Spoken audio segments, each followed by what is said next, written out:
Hi, good evening, everybody, and welcome to the daily Rambam Shiur. 3 chapters per day. We will be covering lesson 174, 175, Hilchos Pesulei Hamukdashim from 17 till 19, and Avodat haKippurim from 1 till 3. Once upon a time, my parent was bragging about his children and the much of the nachas he's having from them. So he was asked, what's so special about them? So he says, well, I have a son. He's a soymech neiflim. He's a social worker, and people who are in depressed condition, he helps them. Another one is a great doctor. He's a reifi cholim. And the third one is a matir asurim. He's a rabbi who is very much specializing in providing different heterim and kulas and so on. Along those lines, there is a story about a famous criticism that one rabbi was projecting to another rabbi who was notorious about providing heterim. He says, mater tzich. And the word mater tzich in Yiddish is a play of words. Mater, the person who is putting too much effort into a specific task, and mater is from the same roots of providing heterim. So the first topic today is dealing with a concept which is in context of the rules of pigul, machsheves hazman, which we have covered in the previous days, but there is one aspect which is called matir. And the word matir is providing the permission or giving the go-ahead. In every type of a korban, since it consists of stages, there is stage number 1 is the shchito, when it's being slaughtered. Stage number 2 is the kabbalah. Stage number 3 is the zrikas hadam. Stage number 4 is the hakrovas ho'ivorim. And stage number 5 is the consumption of the meat in kodshim kalim and in some of the kodshei kodshim, for example, chatos. So the consumption of the meat will be permitted only after zrikas hadam.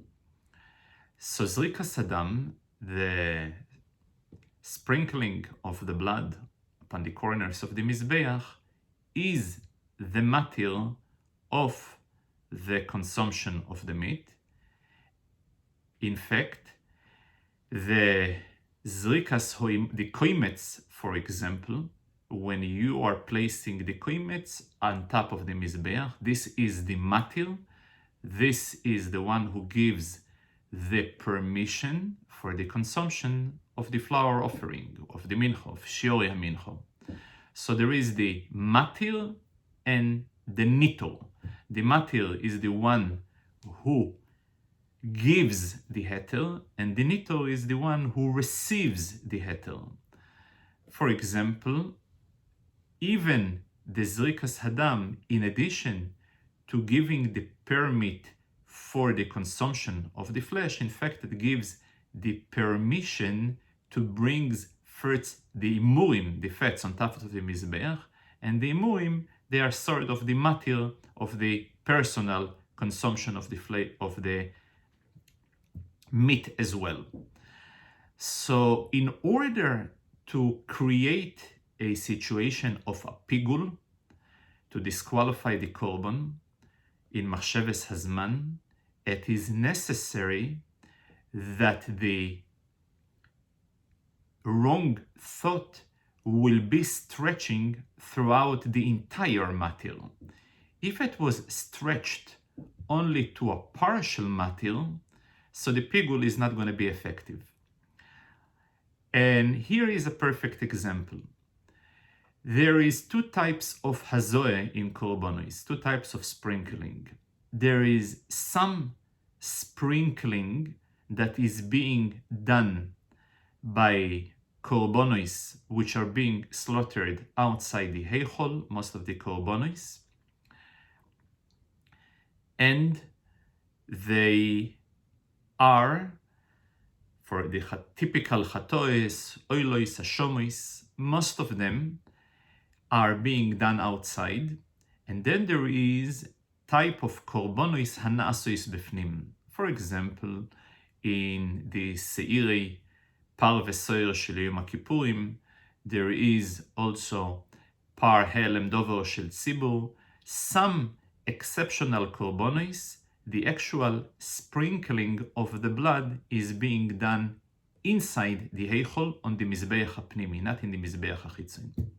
The difference between the type of hazor, of sprinkling that is being done outside, and the sprinkling that is being done inside, while outside, though ideally a person should be sprinkling 4 times or 2 times on 4 corners, yet if b'di'eved he was sprinkling only once, it's not me'akev and it's perfectly fine. It will be okay. When it comes to the hazois, which are being done inside on the mizbeach hapnimi, on the internal mizbeach, each and every hazor is critical. For that reason, we'll find out that it will be much easier to make pigul in those types of korbonos who are being sprinkled outside than the inside. Because, for example, since essentially all it takes by those type of korbonos who are being done outside is one hazor, at the point a person were thinking machsheves hazman in one hazor, he was already disqualifying the korban. However, when it comes to those type of sprinklings that are being done inside, the only way for him to be effective with the machsheves hazman and to create a pigul is only when he will be spreading this machsheves hazman through all the hazoyes that are being done over there. And if he have done only in part of the hazoyes this machsheves hazman, he's not going to be able to make a pigul. He will be able to make it posul, but not pigul, because pigul, as we said, it's only machsheves hazman, and in machsheves hazman, he needs to be mechashev, he needs to have the thought throughout the entire matter.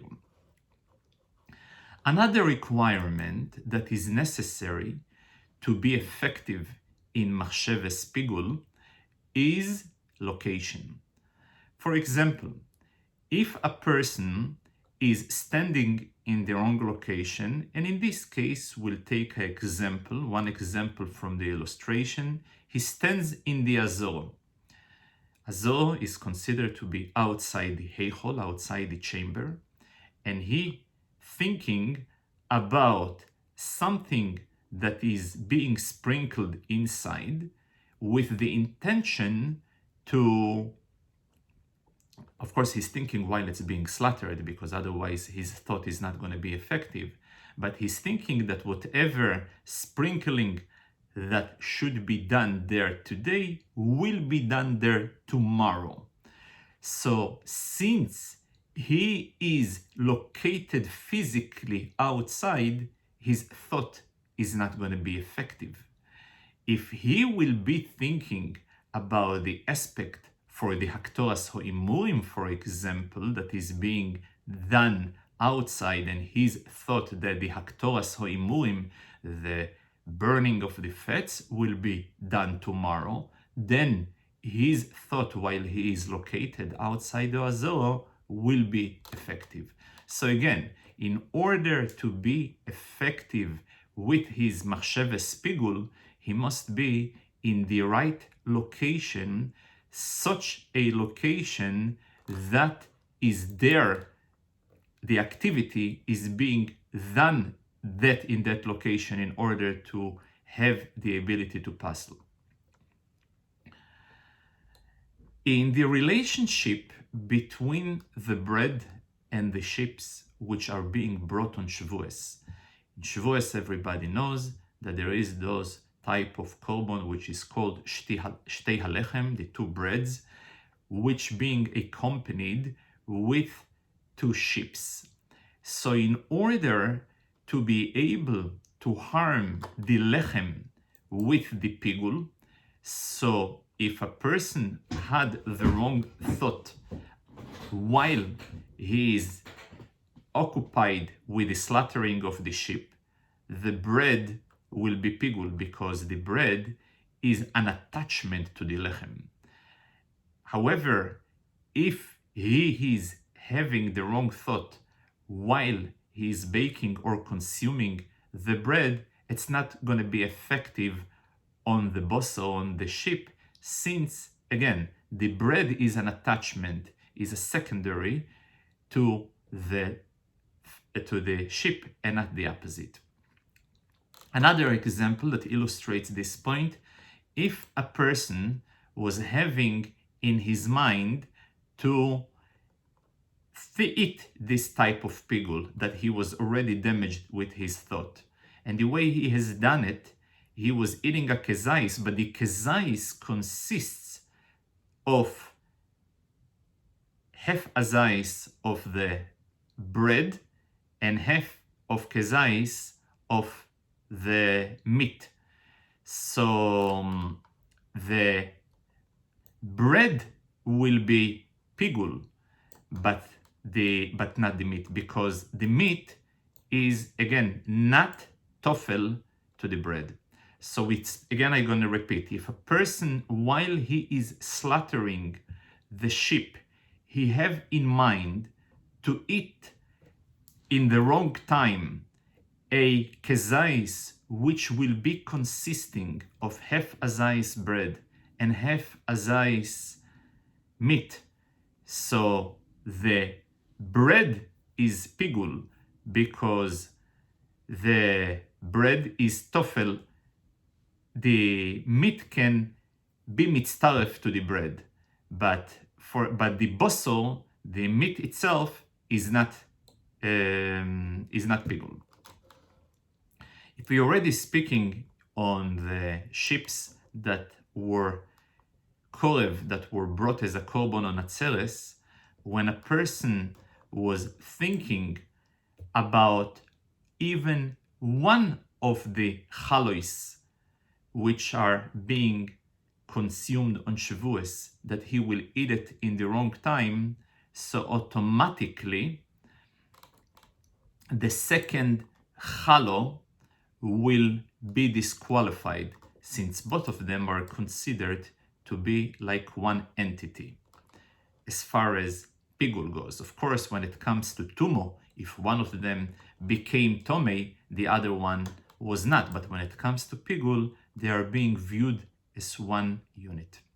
And we'll conclude this particular chapter with another application of the same principle which we have learned at the beginning of the chapter. So we have learned in the beginning of the chapter that in order to be effective with machsheves hazman, with the wrong thought about the time, the wrong timing thought, needs to spread through the entire matir.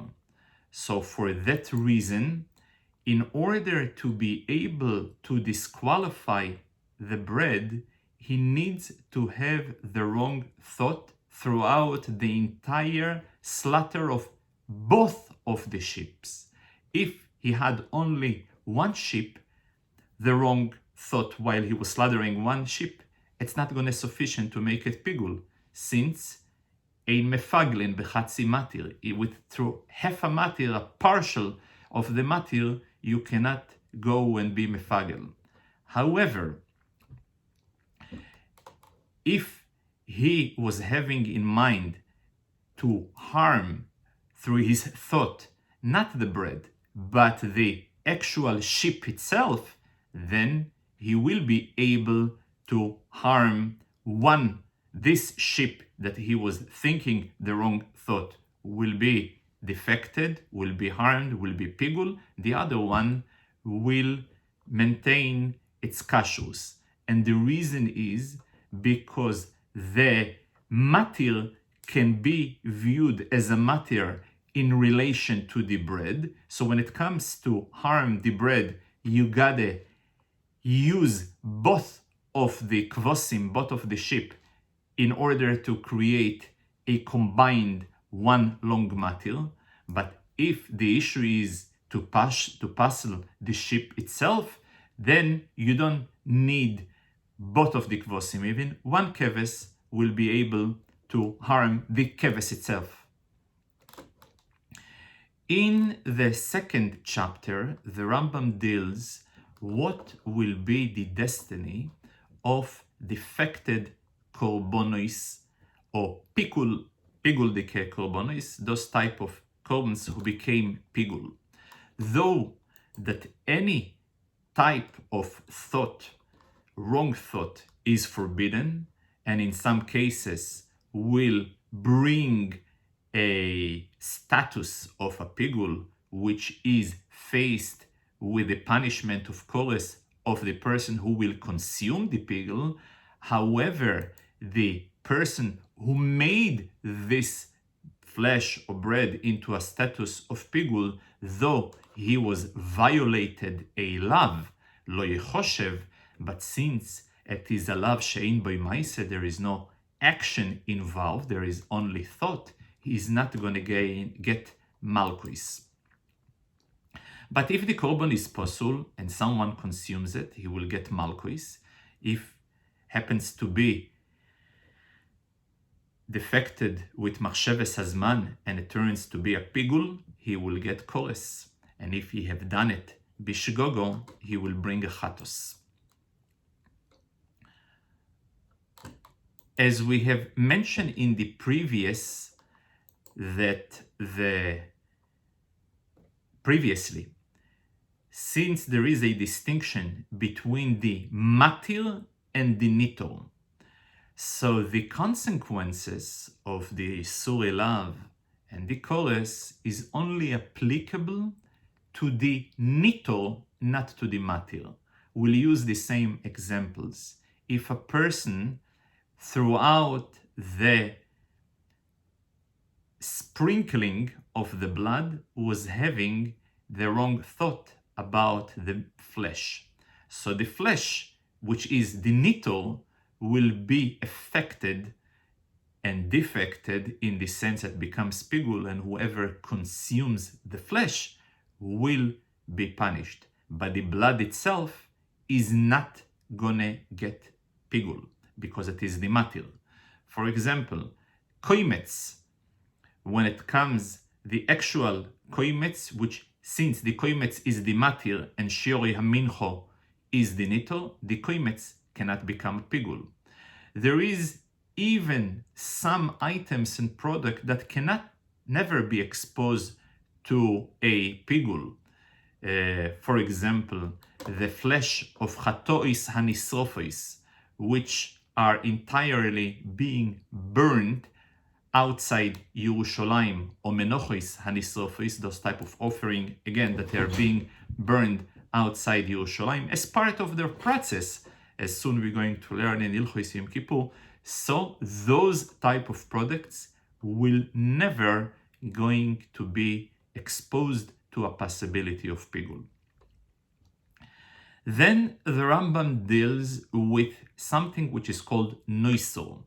Each and every meat has a expiry date until it will be able to be eaten by the kohanim, or by the bailim as well, by shlomim, where the bailim are able, after the expiry, then it becomes noisol, it is forbidden to eat, and there is a mitzvahs asay in case they are noisol to go and burn them. If a person eats the actual noisol, he is exposed to a isur kores. There is also another concept in noisol. If an individual leaves noisol, he is not going to get malchus for it, since this is the classical example of lav hanita klasei, any situation where there is a lav and a solution of a say that will be able to fix the lav. If a person eats a kezais, which will be consists partially of noisol and partially of pigul, he will be chayov, though that generally different shemois, different types of isurim are not mitztarfim, but in this case there is a limud miyuchod that they will be mitztaref. There is another prohibition to cause and to bring and to introduce tum'o, a impurity, a ritual impurity to korbonos, though that a person who is metame is not going to get malchus, though it is prohibited, but a person who eats already a korban that became tome already, he will get malchus. A person who is in a state of tumo himself, he is forbidden to eat kodoshim, and over here the severity is even worse, since the mezid, if he has done it intentionally, he will get kores. In case it was b'shogeg, he will get a korban oile v'yored.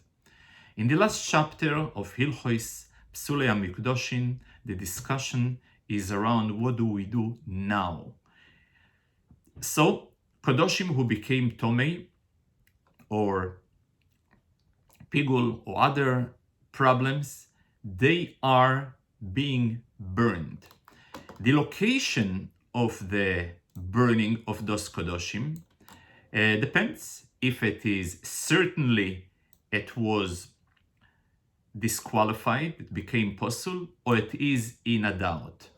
So if it's posul or if it's pigul, it used to be burned inside the temple, not on the mizbeach, but in a special place where they used to burn Pesulei Hamukdashim.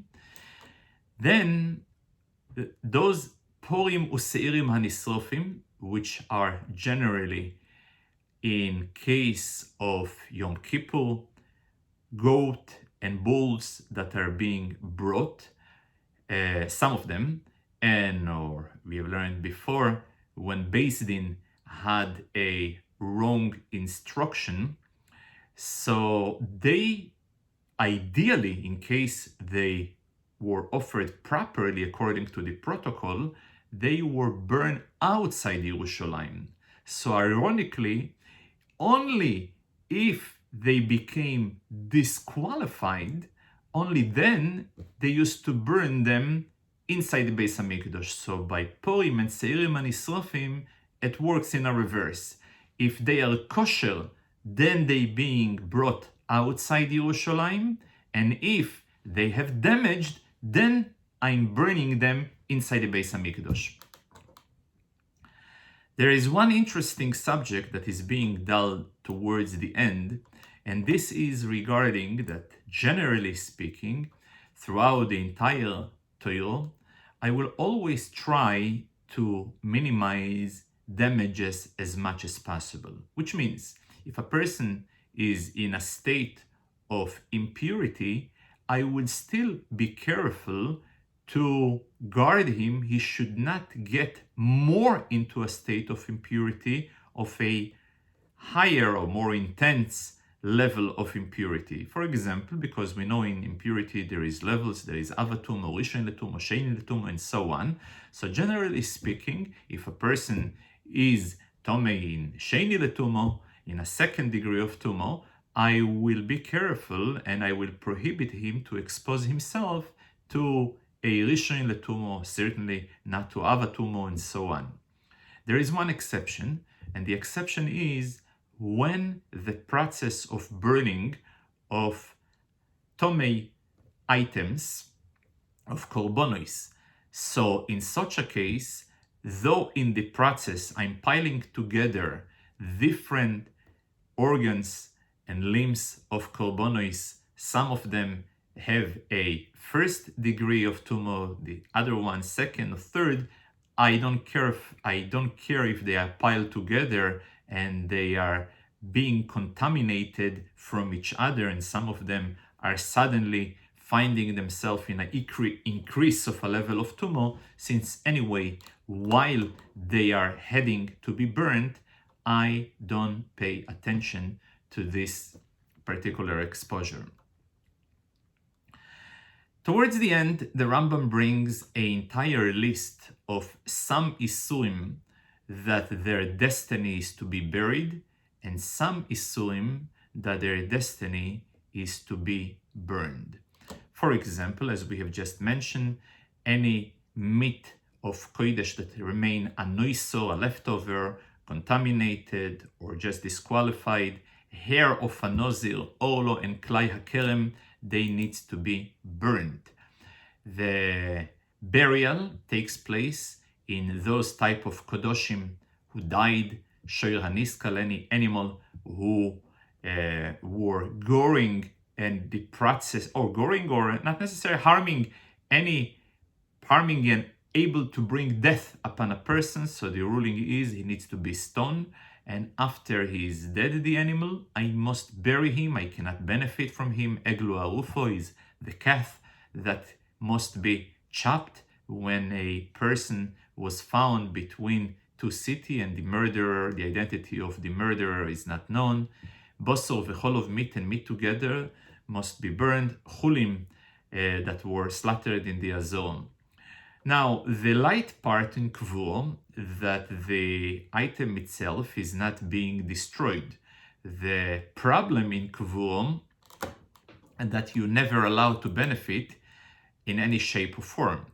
Those items that we mentioned, that their destiny is sreifo, fire, to be burned, so though the initial approach is more severe, nevertheless, after they have been burned already, I will be allowed to benefit from them, from their ashes, since their mitzvah, nases mitzvos, and the mitzvah were done.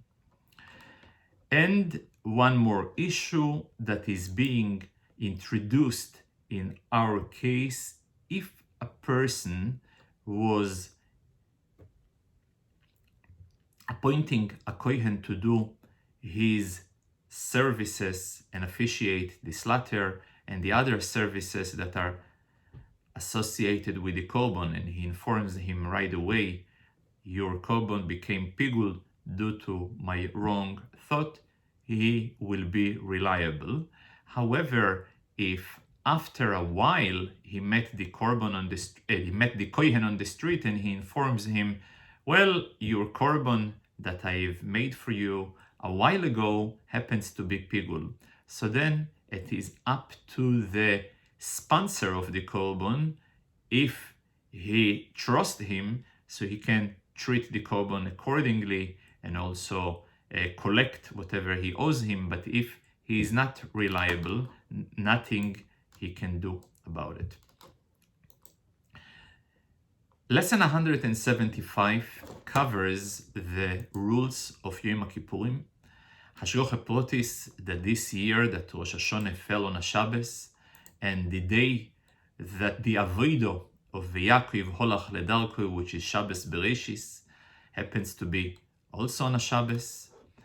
And the topic on that Shabbos is beginning of Avodas Yom HaKippurim, the service of the holiest men amongst the Jewish nation in the holiest day of the year and in the holiest place in the world. And as a holy person was required that he will be in a marital state. If a person is not married, if a Kohen Gadol is not married, he is pasul, he is disqualified to do the services of Yom HaKippurim. Since it is written in Torah, v'chiper ba'adoi uve'ad beisoi, a person must, the Kohen Gadol must to atone upon himself and upon his house. Beisoi zu ishtoi, the house of a Jew is the akeres habayis, and for that reason, he must be in a marital status. On the other hand, since he must be in a state of purity, so they were separating him from his house for a period of 7 days before Yom Kippur, while he was going through a very intensive training and education for Avodas Hayom, for the service of the day of Yom Kippur. Since quantitatively the amount of offerings and animals that were brought on that day, they reaching the amount of 15, and all of them, the service of the slaughtering, the sprinkling, the carrying the limbs to the Mizbeach, were done through him, in addition to all other services like lighting and preparing the menorah and the ketores and so on. So therefore, this particular period of 7 days was sufficient to introduce him both theoretically and practically to Avodas Hayom, where the climax of the training have reached on the eve of Yom Kippur towards Chashecho, where they stopped to feed him any maichol in order to prevent any possibility of tumas keri. There is a very emotionally moving moment where they took an oath from him that he doesn't belong to the cult of the Tzidukim, which were a segment amongst Jewish people in the time of the Second Temple, which denied the authenticity of the oral tradition. And throughout the Avodah of Yom HaKippurim, part of it was bringing the haktores, the bringing the incense inside the Beis Hamikdash. Since in the actual text in the Torah, you can interpret the preparation of the incense can be done outside and only after it is already a cloud of smoke that is being created from the ketores, only then to bring it in, or to do everything inside. So the Tzidukim held that a person should prepare everything outside and only after the smoke is there to bring it inside, while the tradition of the Pushim were to do everything inside. So they were mashbiah him, he should do according to our tradition. And after the hashboah, taking the oath, it says he was crying and they were crying. He was crying because that he was suspected on something that he may not be at fault, and for the same reason they were as well crying. And it is interesting, Be'ashgoch Potis, this week in the Dvar Malchus, there is a very interesting point that the Rebbe makes a link between the concept of the ketores and the keshes. After the flood, where we read in the Torah, Hashem made with him a krisas bris, that he will never destroy the world through a flood as he have done in the times of the Mabul. And any time that he will consider such a destruction, the keshes, the rainbow, which will appear in the clouds, will remind him about this oath that he took with humanity, with Noach. And the question that the Rebbe was asking, isn't the appearance of a rainbow a natural phenomena that always when the sun will be reflected in the water, will create a rainbow? And the answer that was given, that generally clouds, they have two purposes. They represent two situations. Cloud can represent a type of a filter that thanks to the cloud you are able to express excessive lights in a acceptable form, and sometimes cloud represents darkness as a thick situation. So before Matan Torah, before the Mabul, the world was thick. The idea of a cloud over there was so thick that now form of a godly reflection and expression were able to come out. However, after the Mabul, the world went through a process of cleanliness, tshuva, so therefore the clouds can express over here godliness. And he brings over there that the purpose of Anan HaKtoros were representing this type of clouds that were there to be a filter of such an intense, heavy level radiation of godliness, that thanks to it, it was able to bring upon us and upon the world the necessary flow of spirituality that they were requiring.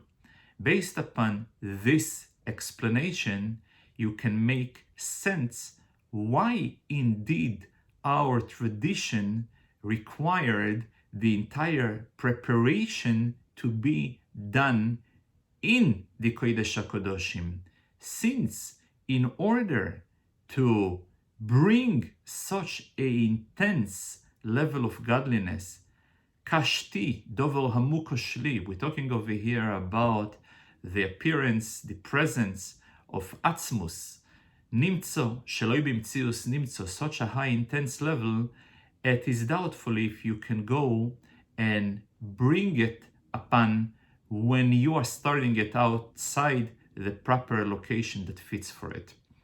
So, in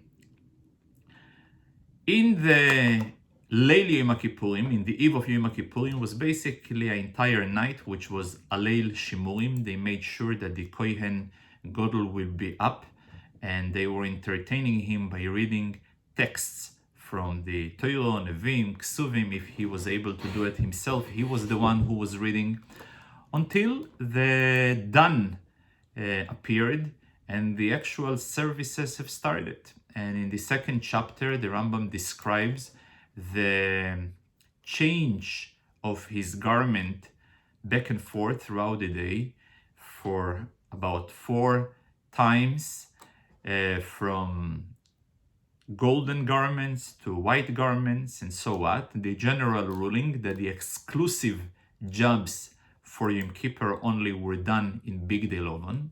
The general jobs that were done throughout the year were done in Big Day Zahov. While he was changing from one set to the other, he used to go through a tvilo. He was dipping in the water, and it was critical he should wipe himself in order to prevent any drop of water, because if there is, it will be a chatzitzo, to prevent a chatzitzo, a separation between the garment and his flesh. Quite a few changes used to take place on Yom Kippur. The size of the machto, the shovel, for the coals that were igniting the ktoires were lighter in order to make the voido, the service, lighter. The kiddush, the yodayim ve'raglayim, while generally throughout the year he does it from the kioil, from nevertheless, in this case he was doing it from a kitoin, from a bucket of zahov, of a golden bucket. Also in the path of walking towards the top of the mizbeach and back, while throughout the year he used to take the sides of the ramp of the kevesh. This time he used to go in the center of the kevesh. Few people were accompanying him in order to express honor and respect. Throughout the day, he used to have 3 confessions, one for himself, another one for himself, including the fellow Kohanim, and the third one was for the rest of Am Yisrael, which used to be done on the Soyer HaMishtaleach, on the goat that were sent to the Azazel. The term in English, a scapegoat, is basically taken from this particular halacha. Throughout the day between the viduim, the confession, and the latteries, he used to mention the name of God, Kiksove, the way it's spelled, with a very holy and a pure state. And to respond, as a response, the nation used to bow and fall on their faces and recite Baruch Shem Kvoid Malchus Elom Voed. Later on, when bad people were abusing the name of God by using it for, since it has so much energies and you can actually make changes in the physical world, and it was abused by them. Since then, the Kohen Gadol were expressing the name of God, while the music, the songs of the brothers of the Kohanim were sort of hovering in order to make the way he was expressing not heard. In the third chapter, the Rambam describes the process of the goyrol, of the lottery, the location of the lottery, the container where the lottery, which was made out of wood, since HaTorah choso al mamonom shel Yisrael, the Torah is careful for the ins to the container where those I wouldn't say papers, because they were pieces of gold in the second temple. On one of them, they were identical, and on one of them was written La Hashem Chatos, this type of goat that were brought as a Chatos for Klal Yisrael, and the other one was sent to the Azazel. The Vice Kohen Gadol, which is called this gun, he used to stand on his right hand. The Rosh Beis Av, the head of the group which were serving in the temple that day, he was on the left side of the Kohen Gadol. And whoever on his side the name of Hashem was appearing, he was telling the Kohen Gadol, lift your hand. The placing the actual labels L'Hashem and L'Azazel upon the goats, though it is an avodah, but nevertheless it is not as critical in case he have not done it.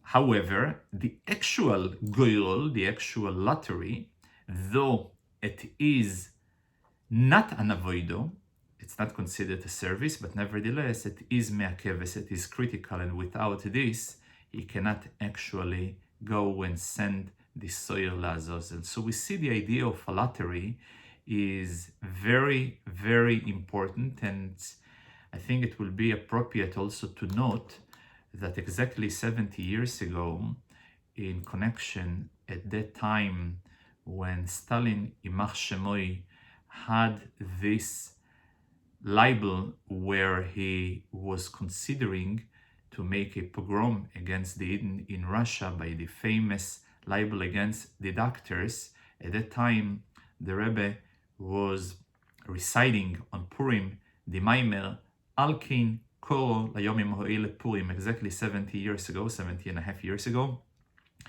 And the Toichen, the contents of the Maimer, is the idea of a goyrol, that the concept of a goyrol represents such a high level in revelation of godliness that reflects the intense connection between God towards Am Yisrael, such a connection which is beyond the frames of layers of Tam, Vodas, and even in Makifim, further than this Pnimius HaMakif. While Haman, he thought that he will be able to defeat the Jewish people by reaching the Chitzonius HaMakif, Yasu Eitz Govoya Chamishim Amo.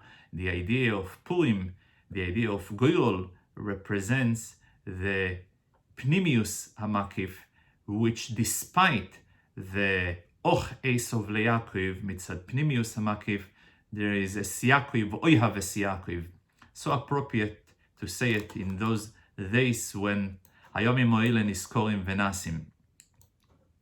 The sending of the soil of the goats to Azazel were done by binding with a belt of red wool to one of the horns of the soil, which used to send it with a designated person.